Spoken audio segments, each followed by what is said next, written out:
इसके लिए भी तो कोई बंदा चाहिए ना, कोई मेंटोर तो चाहिए। Mentorship is very essential.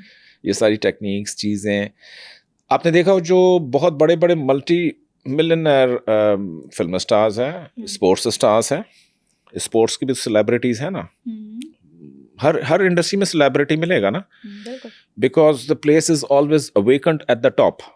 ठीक है, पहली सीढ़ी हमेशा खाली है, पहला मंजिल में ना तुम ज्यादा मेहनत करोगे तुम चले जाओगे। हाँ, सिंपल है। बिल्कुल। तो वहां पर उन लोगों का गॉड गिवन टैलेंट भी होता है, लेकिन मेंटोरशिप बहुत नेसेसरी होती है। जैसे अकबर बादशाह को किसकी मेंटोरशिप हासिल थी? उसके अपने जो रतन नौरतन थे, या वाइस काउंसिल्स थे, विजडम वाले लोग थे। सुलेमान अलैहिस्सलाम को किन किन की वाइस काउंसलिंग हासिल थी? अपने दरबारियों की, जिन्नात की, देवों की। वहाँ देव भी थे, होते थे देव कॉन्सेप्ट के, जो काल अफरीत मिनल जिन के जी, जिनों में से एक अफरीत देव ने कहा कि मैं मलका सबा का तख्त आपकी मजलिस बर्खास्त होने से पहले ले आऊँगा। लेकिन एक इंसान था जिसने कहा कि मैं पलक झपकते ले आऊँगा। तो वहाँ पर काउंसलिंग आ गई है, असिस्टेंस आ गई। क्या बादशाह वो काम खुद नहीं कर सकता क्या? हाँ, कर सकता है, बिल्कुल कर सकता है। उसके लिए तो बहुत आसान है, रिसोर्सेज हैं, पैसा है, खजाना है, सब कुछ है। तो ये होता है कि wise counselling is very necessary at the time when you need it, should be available to you to take the right decision in life. और राइट पर्सन से, हाँ, जिसके साथ आपकी फ्रीक्वेंसी मैच करेगी वही मेंटर बनेगा आपका। अच्छा सर, अगर कोई शख्स कर्जों में बहुत ज़्यादा डूबा हुआ है, उसके लिए कोई उसको तरीका बता दें जिससे उसके नस्लों तक का कर्जा उतर जाए। ये हमने बहुत देखा है कि जी नस्लों तक कर्ज है। यानी कि दादा साहब ने कर्ज लिया घर बनाने के लिए, बाप भी नहीं दे सका, बेटा भी नहीं दे सका, पोता पड़पोता वो भुगत रहे। या महाजन बनियों के कर्जों में, आजकल के महाजन तो बैंक हैं, जहाँ सूद का लेन देन होता है, कारोबार होता है। आप कर्जे में देखें ना, आपको 50% में हल्फिया कहता हूँ सूद मिलेगा।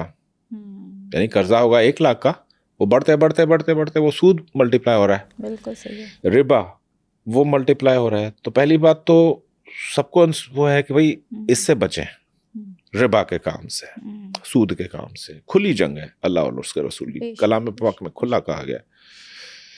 तो कर्ज को ख़त्म करने के लिए बहुत सारी चीज़ें हैं, आदतें हैं, और प्रॉपर सेट ऑफ माइंड है कि नीयत हमारी क्या है, कि कितने दिनों में हमने ख़त्म करना है। बाज़ कर्जों की डेडलाइंस होती हैं, आपने देखा होगा। बैंक के कर्जे की डेडलाइन है ना, गाड़ी के किस्त की डेडलाइन है, आपने हाउस लोन लिया डेडलाइन है, रनिंग फाइनेंस लिया डेडलाइन है, अभी बैंक मांग रहा है 2।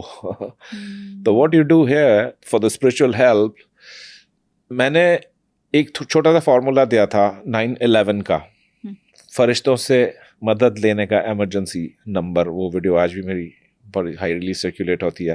अच्छा। उसमें मैंने क्या किया था, सूरा अल तौबा नमा सूरा और सूरा अलम नशरा, इन दोनों का अमलगमेट करके मैंने एक सर्टन तादाद बताई थी कि इमरजेंसी में या मनी फ्लो को लेने के लिए you have to recite these 2 आयात्स एंड सूरह मुबारक ऑफ कलाम पाक इन सर्टन नंबर। तो अचानक से क्या होगा कि गैबी मदद शुरू हो जाएगी आपके लिए, मैकेनिज्म चलना शुरू हो जाएगा। हाँ, सूरह अल तौबा की जो आयतें हैं लक़द जाकुम से शुरू होती हैं, वो 9 मरतबा, और सूरह अलम नशरा 11 मरतबा। इस कॉम्बिनेशन से पढ़ेंगे अवल आखिर, ऑब्वियसली दुरूद पाक के साथ, तो ये एक सेट कहलाएगा। तो मैक्सिमम आप जितने सेट्स पढ़ सकते हैं as per your situation, you must recite for financial prosperity, कर्जों से ख़त्म होने के लिए। मगरिब के बाद 3 मरतबा सूरह वाक़या पढ़वाई जाती है, मगरिब के बाद खाली। वैसे तो कभी भी पढ़ लें, कलाम पाक है। अच्छा। लेकिन कर्जा उतारने के लिए मैं हमेशा कहता हूँ मगरिब के बाद 3 बार सूरह वाक़या पढ़ो। ये हमारे बहुत बड़े बड़े बुजुर्गों ने हमें करवाई हुई हैं चीज़ें, जो हम आगे देते हैं। सूरह तहरीम बहुत मुबारक है कर्जा उतारने के लिए। अच्छा। हाँ, सूरह मुबारक का तहरीम इशा के बाद 3 मरतबा पढ़ी जाए, या मगरिब के बाद 3 मरतबा सूरह वाक़या पढ़ी जाए, कर्जा झड़ना शुरू हो जाता है, चाहे नस्लों का हो। वाह, क्या बात है। या 9/11 का जो अमल है, ये सूरह अल तौबा के 9 मरतबा, आखिरी दोनों आयतें, और सूरह अलम नशरा 11 मरतबा। ये मामूल बना लें उठते साथ ही सुबह को। 9 सेट्स पढ़ें, इसके 11 सेट्स पढ़ें, 21 सेट्स पढ़ें, 41 सेट्स पढ़ें सारे दिन में। ख़त्म हो जाएगा कर्जा। और रिसेंटली जो मैंने एक अभी वीडियो किया था कि अस्माउल हुस्ना के बारे में, तो वो 99 अस्माउल हुस्ना, तो मैंने उसमें अर्ज़ ये की थी कि ये जितने भी मसाइल इंसान के साथ मरई या गैर मरई बीमारियां हैं, चीज़ें हैं, हमारे ऑरा में डेफिसिट्स या कमी बेशी होने से, लाइटों की कमी बेशी होने से वो पैदा होती है। वो रीज़न होता है उसका। तो उसका शाफी हल जो है अपने ऑरा को फ्लोटेशन देने का, तहरीक देने का, फैलाने का, दैट इज़ 99 अस्माउल हुस्ना। हर चीज़ बिल्टन उसमें दे दी रब ताला ने।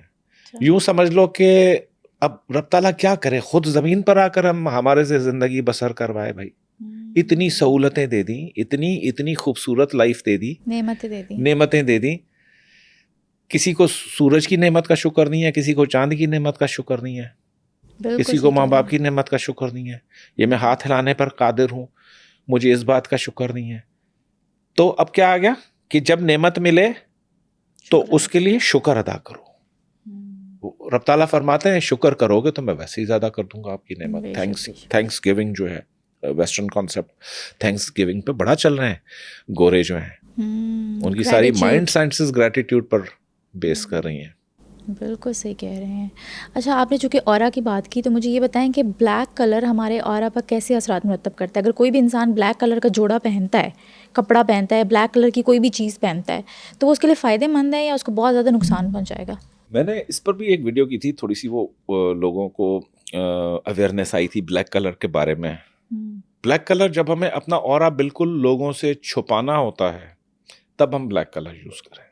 क्यों, क्या होता है? फ्लोटेशन, ऑरा बंद हो जाता है, फ्लोट नहीं करता, रुक जाता है, चीज़ें बंद होना शुरू हो जाती हैं, रुकावटें आना शुरू हो जाती हैं। लोग कहते हैं खाना काबा का गिलाफ मुबारक भी तो ब्लैक है, तो भाई ये भी देखो वो खाना काबा है। हाँ, बिल्कुल सही कह रहे हैं। मेरी वीडियो में 99% कमेंट्स ये थे कि खाना काबा का भी गिलाफ तो ब्लैक है। मैंने कहा यार खाना काबा किधर है अल्लाह के बंदे, हम किधर है, कौन सा मुकाबला है? हाँ?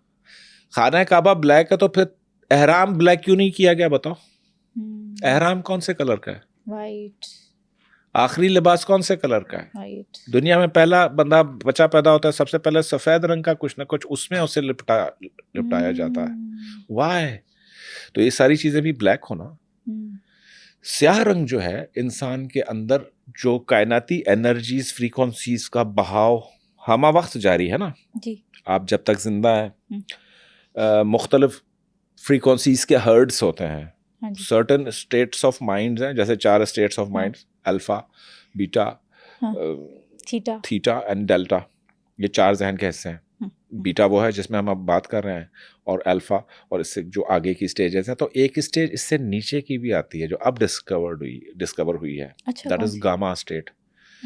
गामा तक नहीं रुके हैं वो, बाय एक्सीडेंट उन्होंने तिब्बतियन मॉन्क्स के ऊपर कुछ एक्सपेरिमेंट्स कर रहे थे साइंटिस्ट, तो उन्होंने देखा कि यार इनकी मैनिफेस्टेशंस और इनकी पावर ये क्यों इतनी तेज है तिब्बतियन लामास की।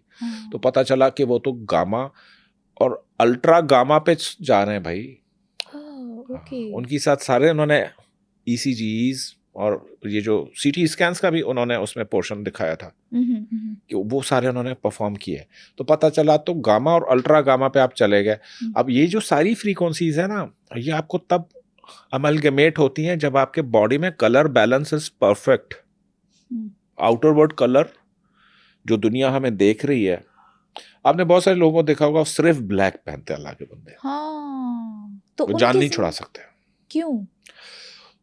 वो रीजन है कि बस ये ब्लैक जब चिपक जाता है ना इंसान के साथ तो फॉलो करता है, खुद फॉलो करता है, हॉन्ट करता है इंसान को। हॉन्ट करता है। मतलब कि ये खतरनाक है। ना सिर्फ खतरनाक है बल्कि आपके ऑरा को फ्लोटेशन से रोकता है। अब जिसको नजर बद लगती है तो कहते हैं ना इसको काला टीका लगा दो बच्चे को, खूबसूरत है, नजर बद लग जाती इसको। हाँ, काला टीका यहाँ लगा दिया, वाह, उसके अंदर दाग पैदा कर दिया। अच्छा, अब वो पूरे का पूरा आप उठा के घूम रहे हो, पहन रहे हो ब्लैक, तो क्या होगा आपके साथ? वो तो बहुत भारी होगा, फिर इंसान का ऑरा डिस्टर्ब हो जाएगा। ऑरा भारी, कम्युनिकेशन बंद, गम को अट्रैक्ट करना है। हाँ, कि पत्थर हो आज मेरे सर पे बरसते क्यों हो भाई? इसलिए कि तुमने काला पहना हुआ।